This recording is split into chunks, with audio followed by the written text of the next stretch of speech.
En ce 18e jour, Marcus prit l'avion pour repartir plus au nord, plus haut que l'équateur, à Dubaï. C'était une ville qui était sortie du sable en quelques dizaines d'années aux Émirats arabes unis, au bord du golfe Persique. Quand l'avion du jeune lapin se posa et que les portes s'ouvrirent, c'est une chaleur accablante qui tomba sur Marcus. Ce n'était pas la même chaleur que dans le désert où il faisait sec.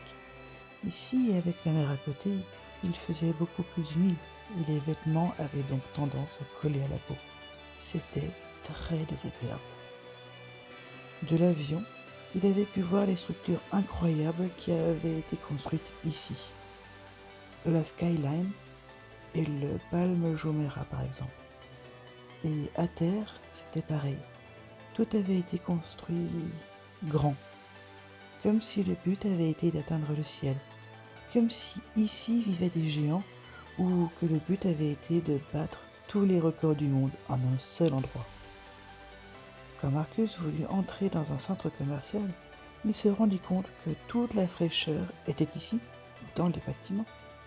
Il le savait, il était dans un pays où la religion principale était l'islam, comme au Maroc au début du mois. Ici aussi, il devait faire le ramadan.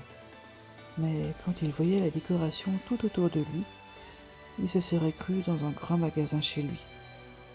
Tout était décoré comme si on fêtait Noël, et à la fois il y avait des boutiques de robes traditionnelles.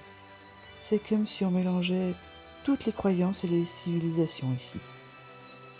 Cette réflexion rappela à Marcus la légende de la tour de Babel, là où il paraîtrait que l'humanité a été divisée.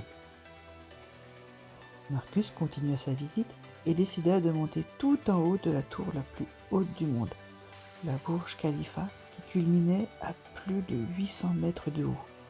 Quand il se retrouva au pied de la fameuse tour, il se trouva tout petit, et prendre l'ascenseur pour monter tout en haut lui fit une peur bleue. Il avait les pattes arrière toutes tremblantes, mais ce ne fut rien.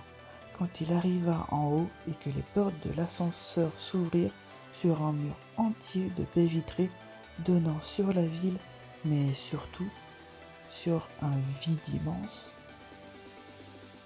Un jeune homme qui se trouvait à côté de l'ascenseur se rendit compte du désarroi de Marcus et il lui tendit une main. « Viens avec moi, n'aie pas peur. Tu ne risques rien, je te l'assure. » Un petit peu rassuré, le jeune lapin saisit fermement la main qui lui était tendue et réussit à faire quelques pas en dehors de l'ascenseur. Tu n'es pas le premier à avoir peur en voyant le paysage. C'est à la fois beau et terrifiant, arriva à bredouiller Marcus. Je m'appelle Shérif, et toi ? Demanda le jeune homme pour détourner l'attention du jeune lapin. Marcus, je fais le tour du monde pour découvrir la magie de Noël et les traditions dans les pays du monde entier, récita le voyageur, presque comme une leçon qu'il avait appris par cœur. Noël est un peu spécial ici. Beaucoup de gens qui vivent là ne sont pas originaires du pays et ils sont venus avec leurs propres traditions. J'ai beaucoup voyagé moi aussi pour mon travail et j'ai rarement vu un endroit où tout se mélangeait si bien. Tradition et renouveau, coutumes et religion. C'est ce qui rend cette période un peu magique à mes yeux. Shérif offrit à Marcus une boule à neige avec la Skyline, ce qui représentait à la perfection le mélange qu'il pouvait y avoir ici. Il conduit ensuite le jeune lapin dans son appartement, dans un riche immeuble à côté de la haute tour, mais beaucoup moins haut, ce qui allait très bien à Marcus. Ils rompirent le jeûne ensemble quand le soleil fut couché et ils passèrent une grande partie de la soirée à discuter du monde et de ce qu'ils y avaient vu. Le jeune lapin s'endormit sur cette journée en regardant les lumières de la ville qui brillèrent longtemps après que Marcus ait sombré dans les bras de Morphée.